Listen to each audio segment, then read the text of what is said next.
Essa é a 16ª parte. E se você não viu as outras partes, link da playlist vai estar na descrição. Tu Grandes, e o clã Vritra pertencia ao clã Basilis. Ele também diz a ele que o que está prestes a contar é um segredo, mesmo entre os Azuras de Elite. Algum tempo atrás, Sylvia estava com um grupo de elite cuidadosamente selecionado para matar Agrona. Sylvia se infiltrou no grupo e, quando perceberam quem ela era, já era tarde demais para levá-la de volta para Efeltus. Mas quando chegaram ao território de Agrona, nada foi como esperavam. Os aliados de Agrona e os seres menores com poderes que combinavam com os dos Azuras estavam esperando por eles. Agrona não apenas experimentou neles, ele também cruzou raças, criando seres poderosos e esmagando completamente o esquadrão de dragões de elite. Dessa forma, Agrona foi até o Sr. Indra, o rei das 8 raças Azura, e disse a ele que Sylvia havia morrido. Indra ficou com raiva e estava prestes a iniciar uma guerra em grande escala devido à morte de sua filha. Mas os outros Azuras o persuadiram a assinar um tratado de paz. Arthur concluiu que os artefatos que tornam as lanças poderosas foram fornecidos por eles para combinar com a força de Agrona. Mas eles finalmente chegam ao refúgio de sua família. Todos saem para cumprimentá-lo, e Rinnia está com eles. Mas depois de uma pausa, Vinson lhe dá um sinal, e Arthur pede para falar a sós com a família dele. Quando estão sozinhos, ele diz a eles que, desde que nasceu naquele mundo, nunca soube como iniciar esta conversa. Seus pais primeiro pensam que é uma piada ou o resultado de uma pancada na cabeça, mas o pai fica sério e pede que fiquem quietos para ouvir o que o menino tem a dizer. Arthur conta a eles sobre o mundo onde vivia, sobre cada detalhe e seu papel ali, e também sobre as pessoas que conheceu e como era a sua vida.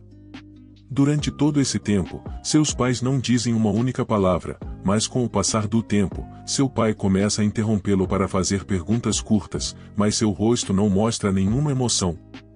Por outro lado, sua mãe não diz nada, e ela não se mexe, até que perde a noção do tempo, e seu pai diz que agora entende por que ele tinha uma precisão tão habilidade em batalha e um talento sobre-humano com magia.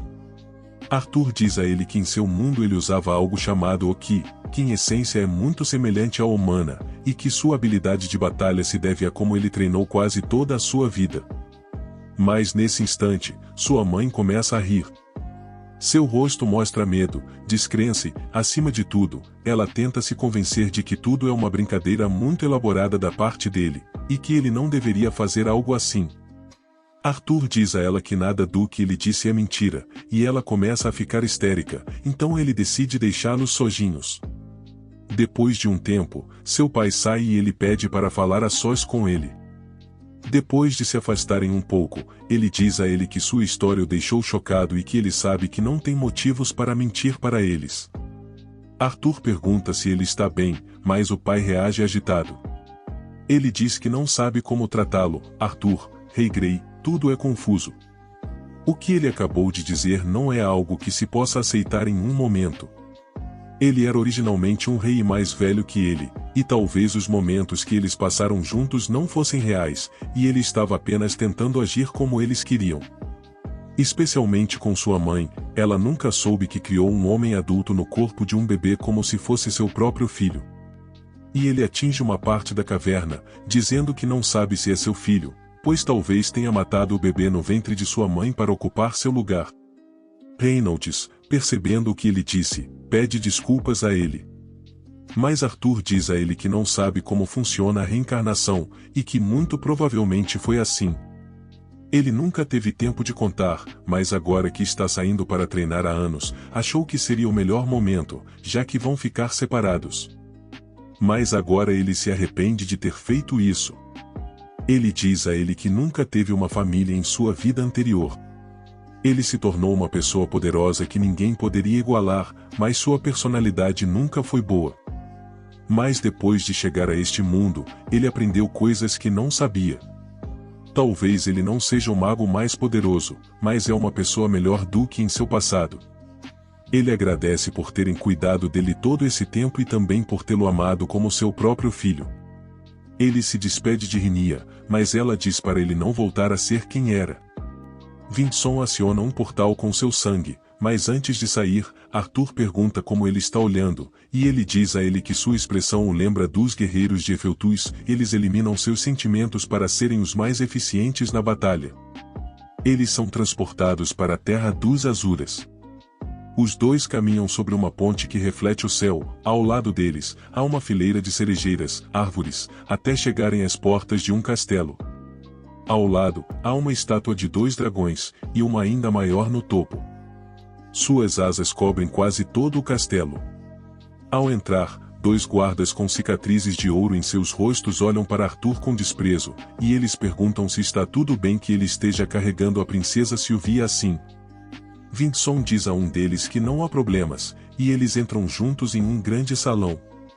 No final está o Sr. Indra sentado em seu trono. Sua pele é pálida e seu cabelo é ainda mais branco que o de Vinson. Seus olhos são roxos, mas ele tem um rosto jovem. Arthur não sente nenhuma energia emanando dele, mas de repente suas runas são ativadas e ele sente que está queimando. Com um suspiro, ele faz Sylvie desaparecer e diz a ele para não ficar tenso, ele só quer conhecer sua neta. Ele diz a ele que o nível de mana dela é insultantemente baixo, ela não está treinando da maneira certa, então ele decide que vai treiná-la. Ele também diz a ele que vai dizer a ele, através de Vinson, quando chegar a hora de voltar para sua terra, e eles partem. Arthur diz a ele que tudo parecia estranho, e Vinson diz a ele que é um insulto ao orgulho dos Azuras depender de um ser menor para esta guerra, mas ele será treinado pelos Azuras sem qualquer discriminação. Dessa forma, eles chegam à caverna de um velho amigo de Vinson. Codri, assim como Altir, pertence ao clã Tiestes da raça Pantio, e será seu professor em combate físico. Codri fica impressionado ao saber que eles foram autorizados a usar um orbe de éter, um artefato que permite usar a habilidade única dos dragões de usar éter. O éter é uma substância que existe em todo o universo e que permite controlar o tempo e separar a alma do corpo. Uma semana se passou desde que ele começou seu treinamento. Lá dentro, o tempo passa de uma forma diferente. Além disso, o dano que ele sofre não importa. Isso não afetará seu corpo real, e ele só pode sair se morrer, algo que ele fez muitas vezes. O treino de Codri é intenso, mas ele admira sua força mental, já que nem jovens Azuras podem suportar a sensação de serem constantemente assassinados. Mas ele o faz descansar por curtos períodos de tempo, pois se ele demorar muito, seu corpo real reagirá à morte apenas como uma dor causada por um corte, o que pode ser perigoso. Ele também diz a ele que o transformará em um grande guerreiro, não apenas em relação aos padrões humanos, mas também entre os próprios Azuras. Ele constantemente o expõe a uma força conhecida como Força do Rei, que o deixa paralisado pelo medo. Lá fora já se passou um mês, mas por dentro ele está treinando há 1 ano.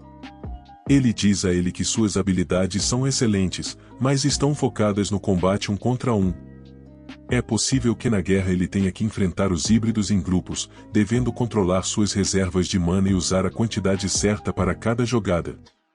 Ao retornar ao seu corpo físico, ele vê uma criança azura que será sua parceira de treinamento. Ele fica ofendido por treinar ao lado de um ser inferior, mas Codri o faz aceitar. 4 meses se passaram no mundo externo, mas lá se passaram 4 anos. Com o tempo, mais crianças Azuras se juntaram, e Arthur foi forçado a lutar 4 contra 1, com a ordem de apenas se defender. Codri acha que se ele tivesse nascido como um Azura, ele poderia estar entre os mais poderosos. O treinamento de Arthur com Codri chegou ao fim, mas ambos os Azuras estão impressionados com a capacidade dele. É proibido usar o orbe etéreo em crianças, devido ao esgotamento mental que causa, e muitas vezes a adaptação ao mundo físico demora muito, mas não causou qualquer mudança nele. No caminho para seu próximo treinamento, Vinson dá a ele uma carta de Dikaten revelando informações sobre a Lacria. Existem 4 generais chamados de foices, e todos são híbridos com sangue Vritra. Eles têm um lacaio sob seu comando. Um deles foi capaz de vencer uma lança de Dikaten facilmente, então ele não pode imaginar o quão poderosas são as foices. Vinson dá a ele uma lista com os artefatos que ele deve obter em um curto período de tempo, e ele lhe dá um chocalho. Ele terá que ser capaz de capturar cada besta sem fazer barulho de chocalho. Sem poder reclamar mais, Arthur pula para o próximo treino. Ok, estamos aqui há muito tempo. É assim que termina a primeira parte deste manhã. Ok pessoal, se gostaram deste vídeo e querem a segunda parte, comentem com a palavra ouvida. Inscreva-se também no canal, ative o sininho e deixe seu like, mas o mais importante, deixe um comentário abaixo. Isso é tudo por hoje.